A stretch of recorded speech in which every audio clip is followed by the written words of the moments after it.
நீங்க 8:45க்கு நாமக்கல்ல பேசுறேன்னு சொல்லிட்டு 8:45க்கு சென்னையில இருந்து தனி விமானத்துல புறப்பட்டீங்கன்னா என்ன? ஏன் மக்களோட மக்களா பயணிக்க மாட்டீங்களா? இத்தனை வருஷமா அப்படித்தானே பயணிச்சீங்க. எத்தனை வருஷமா சொந்த பிளைட்டை வச்சுக்கிட்டு நீ போயிருந்தீங்க? எவ்வளவு பெரிய பெரிய தலைவர்கள்லாம் வந்து நாங்கெல்லாம் மக்களோட தானே பயணிச்சுட்டு இருக்காங்க. நான்லாம் அப்படித்தான் பயணிச்சிருக்கேன். நான் ஒரு நாள் தனி விமானத்துல நான் போகலையே. புரியுங்களா? பெரிய அது வந்து பிரைம் மினிஸ்டரு, ஜனாதிபதி, பெரிய பெரிய ஆட்கள் வந்து அவங்களுக்கு வந்து பாதுகாப்பு கருதி அவங்களுக்குலாம் அந்த மாதிரி கொடுப்பாங்க.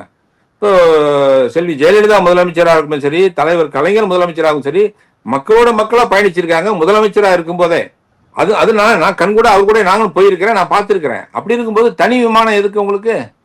மக்களோட மக்களா பயணிச்சீங்கன்னா மக்கள் 4 பேர் பார்ப்பா பேசுவாங்க, எங்க அதை படம் பார்த்தேன் இந்த படம் பார்த்தேன்னு சொல்லுவான். இந்த மாதிரி நீங்க வந்தீங்கன்னா இதெல்லாம் பண்ணி கொடுங்க இதெல்லாம் பண்ணி கொடுங்கன்னு மக்கள் சொல்லுவான். அதை கேட்டுக்கலாம். கேட்டுக்கிட்டு நீ அதை ஏற்ற மாதிரி உன்னுடைய கொள்கையை ஸ்ட்ராங் பண்ணிக்கலாமே.